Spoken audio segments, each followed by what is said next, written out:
I wanted to quickly discuss the value of books again. I mean, I recently did a video about this, but it's bothering me so much because not only the value of the books, but the quality of the writing as well. I'm having a bit of a problem because it's sort of an area I'm looking to study and learn. So, I'm leaning on, let's say, famous or well established authors um, to learn. It's more about history and things like this. So I'm trying to read the content, knowing that they're well established within the field, but I'm having a hard time reading them. Even just simple sentences, the first pages are just not grabbing me, and in fact, they're actually annoying me quite heavily, really, because I've invested a lot of money into the books, but it's more the disappointment of it. I don't care about the money, but it's like I said before in another video. We put so much value. We don't value things enough. You know, the value of knowledge and the written word has been devalued so much that we expect everything so cheaply and so freely. But so effectively, like for instance, the books I've been buying are about £20 each. So maybe I bought five, 4 or 5. So around about £80 on books, and that's not that many books. But I'd say out of them, maybe there's 5 books, and I'd say two I think are really good, and they're a bit older actually. More modern ones, not so much. I don't. But again, all something wrong with this one, but all similar value. So the point really is, when we say something's expensive, let's say someone lists a book for £60, £80, you think I ain't paying that. Yeah, I've paid that over a few books. Some I'm having a very hard time even just acknowledging, really, and yet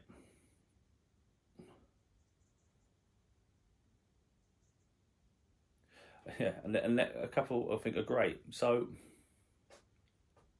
the value of the ones that are great are surely worth the entirety of what was spent. So they're worth their weight in gold because they're unique and they stand out. And the ones that disappoint me, they really bother me. They bother me for a specific reason. And I've noticed it within novels as well. There's certain novels that you pick up even for the first page, you just can't get into. And there's a reason you can't get into it, at least I can't.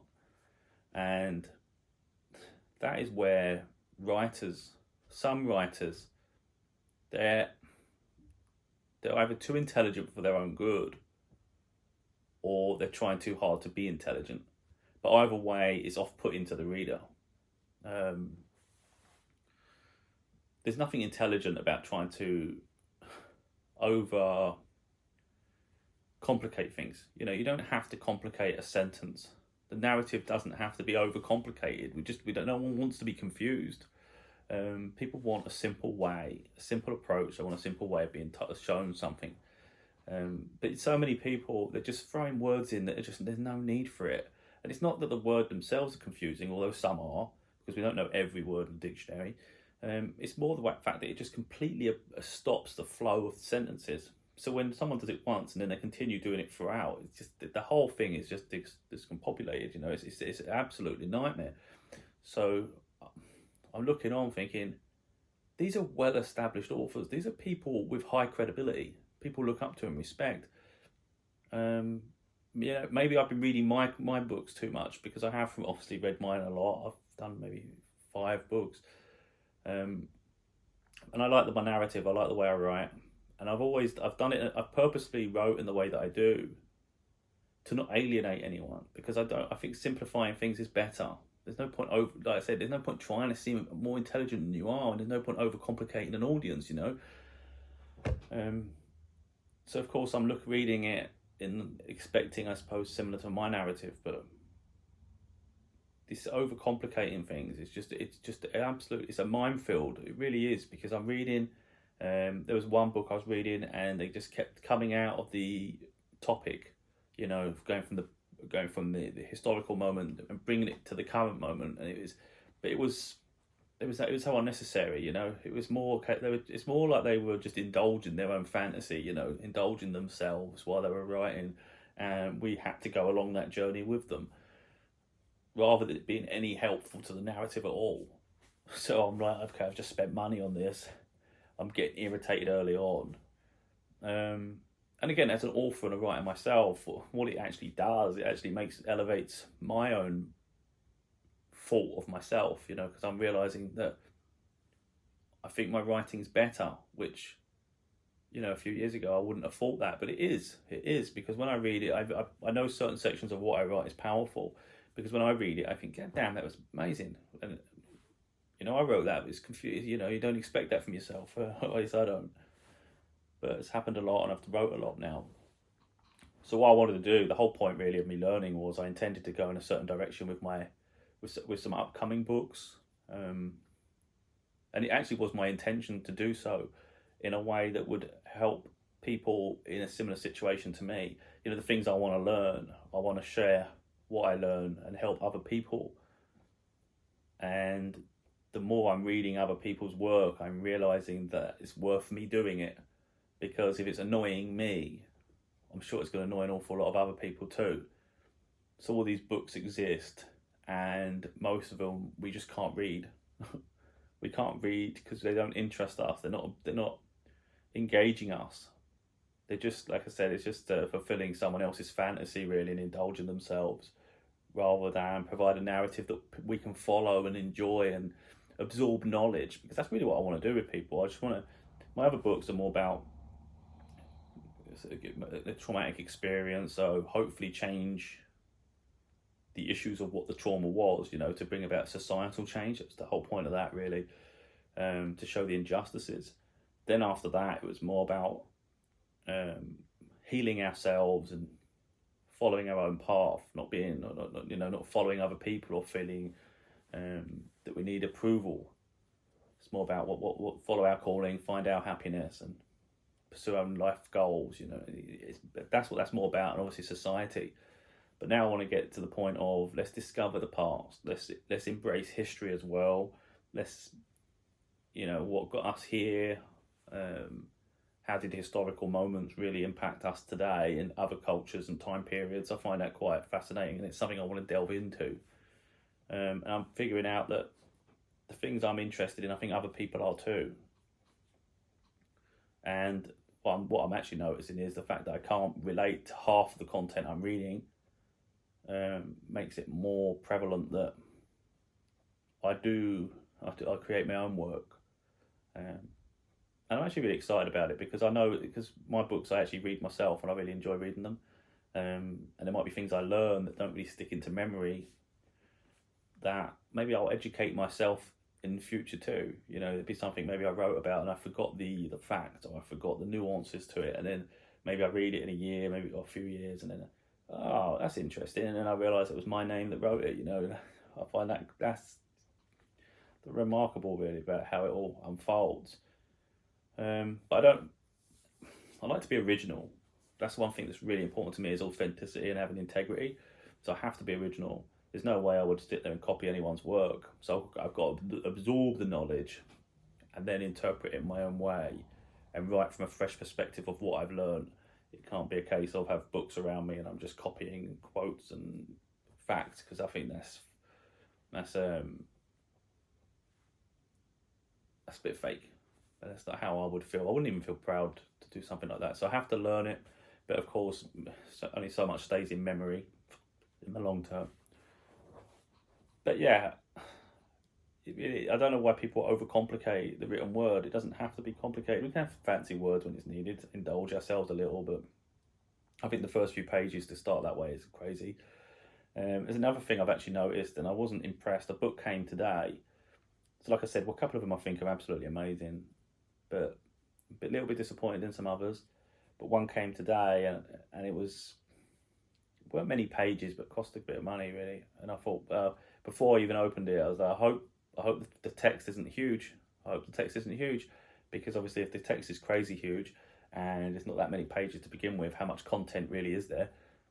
I don't want to hear part of a subject.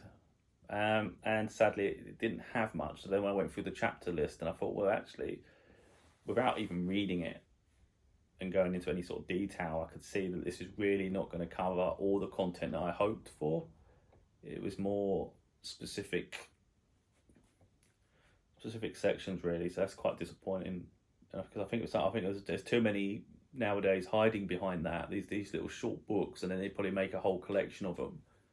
But of course, until you receive them, you don't realise how short they are. And I think because it's becoming standard practice, it's becoming normalised. So it's sort of half-assing to an extent. I don't like criticising people. I don't take pride in criticising people. In fact, it's crazy of me to be sitting here complaining that, like I said, established, credible, I mean, incredibly credible, should I say. These are people, one of them specifically, mesmerises me. The narration, I think, is crazy good. I could listen to them all day, but the writing is not on the same level for me, and that I found deflating.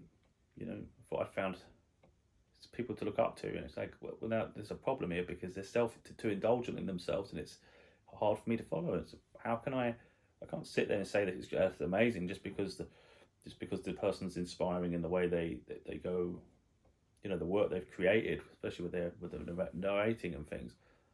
So we have to be held accountable. I mean, even my work will get judged and criticised. I've had it on some of my other books, and I've acted accordingly. I mean, one of them, I think, you know, my very first book I was incredibly proud, but as I developed my writing style, I realised that book was my weakest in terms of my writing ability. So I've gone back and just recently revised that and fixed any grammar issues and things, because it was my first foray really. I hadn't written anything substantial before, and even then I'm surprised. It's like 400 and something pages, and that was my first book. So I push myself, but I do hold myself to a high standard. I don't like the idea of shortchanging people. I don't want to create half a book and call it a book. You know, it has to be the reason to it, and if it can't be completed, then it's not ready. You know. But I suppose if you've got experience in one expertise, I guess it's just maybe it's possible. So maybe this book that I'm judging, maybe I'm judging it unfairly. You know, maybe although short and maybe not as deep as I thought, maybe there's going to be nuggets of like golden nuggets within it, and I probably may not find somewhere else. At least that's the hope. But yeah, I think some books surprise us, I think, of how amazing they are, and some of the ones that we expect the most from were actually the most disappointing. I mean, we've definitely find that it's easier to find that, I think, within novels because there's so many of them. You don't really know until you start something, any book, any story. But yeah, I think we've got to stop overcomplicating things really, and just think of the audience and try and make the storytelling enjoyable, where we can engage people, really captivate them. And that doesn't mean we have to make every sentence fragmented and overly confusing, but it also means that I think we should value books more. We don't need a huge collection in our library. We don't have to keep filling them up with these really bargain bin books. You know, maybe they should be held to a higher value where we really cherish them. And then it means the ones we collect are the ones we truly wanted. I mean, that's probably worth considering. I mean, not to say my books, for instance, no, it's not to say my books are the ones that stand the test of time and the ones everyone's going to want to read or anyone's going to want to read. It's not really about that. It's about, I think, being selective of what we want, because I've been like that with video games. I've collected so many, usually bargain bundles, massed loads, and I look at how many I've got and it's absolutely insane. But then I think, what am I actually doing? I can only play one at a time. And you have too many, you just won't play anything. So I think there's such a thing as just having a condensed collection of the ones you truly want. The ones that are truly worth having, you know.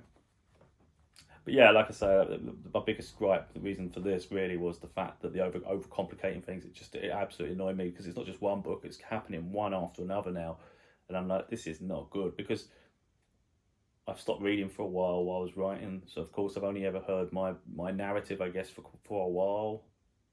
So before I started writing my books, of course, I'm looking up to other authors, other writers. I'm sort of inspired. I'm like, one day I wish I could do this. And I'm looking at them thinking that'd be amazing. So then, of course, I've come out of that bubble, wrote my own books, read them enough times because I had to do the editing, and then it follows on with another book and another book, and now I finally stop for a moment and I'm like, okay, now I'm going to listen to what other people have got to say, and now I'm a little bit disappointed.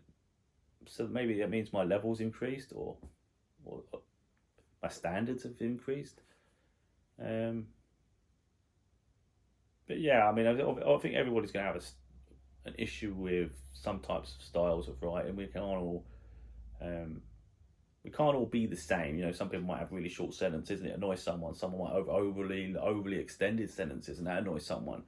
So there's always going to be ways of people reading.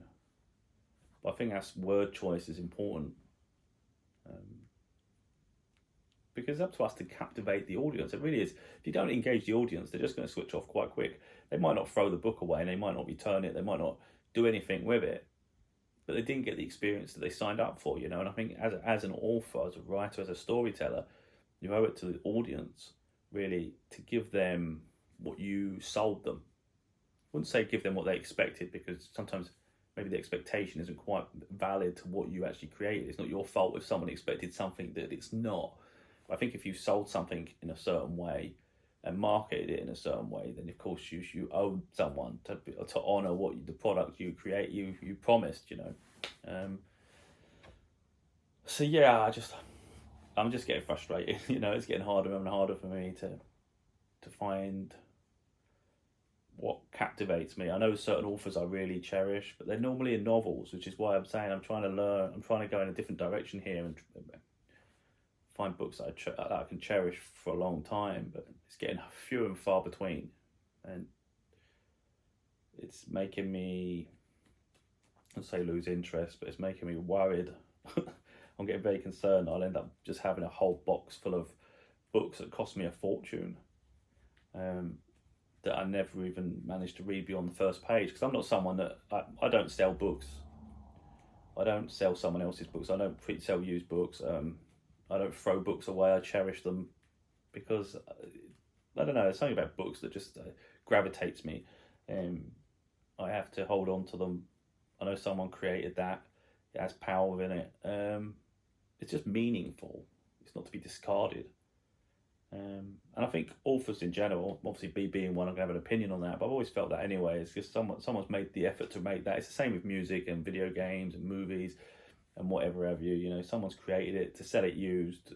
That person doesn't make anything from it, from the sale, you know, and yet they created it. They deserve to be compensated. But that's what, again, it goes full circle to the point of, I think if something's great, it deserves high praise, and if it deserves high praise, then I think it should be sold to at a higher price, because why shouldn't it? How can you have something that's maybe £20 and it's selling around all these other things that are £20, yet it's superior to all those other ones? Doesn't make sense to me. Why doesn't that one be £60 then? So it's sort of setting it apart and having different standards, really. But again, depending on my personal opinion, there'll be people that think I'm crazy for criticising the stuff that I have. But the one thing I would say is I never criticise personally, because I don't think that's fair. I don't think to personally attack an individual, I think it's quite cruel. So that's why I wouldn't specifically say the names. Because again, it's personal opinion, isn't it? It's my opinion. And I wouldn't want to affect someone's sort of self-esteem and self-worth. But I think we just got to sort of set a standard that's a little bit. We've got to set our standards high, I think. And then maybe one day I'll find a book that actually I can go, whoa, they've done something amazing here, and I'll be really, really excited. That's what I miss. And so far, I'm only getting that from my own books, and that's why we're so. That's not an inflated ego or sort of self gratification or anything stupid like that. It's just literally when I'm reading my work, it relates to me. But I guess because I'm the narrated it, I wrote it, I'm the storyteller. I guess it's natural. It's probably more natural for me to enjoy my own work. But I know I write in a way that's fluid. It flows. And it just feels natural. So I'm just hoping to find more books like that. I think it's not complicated. Get to the point. There's not over fluff pages. There's not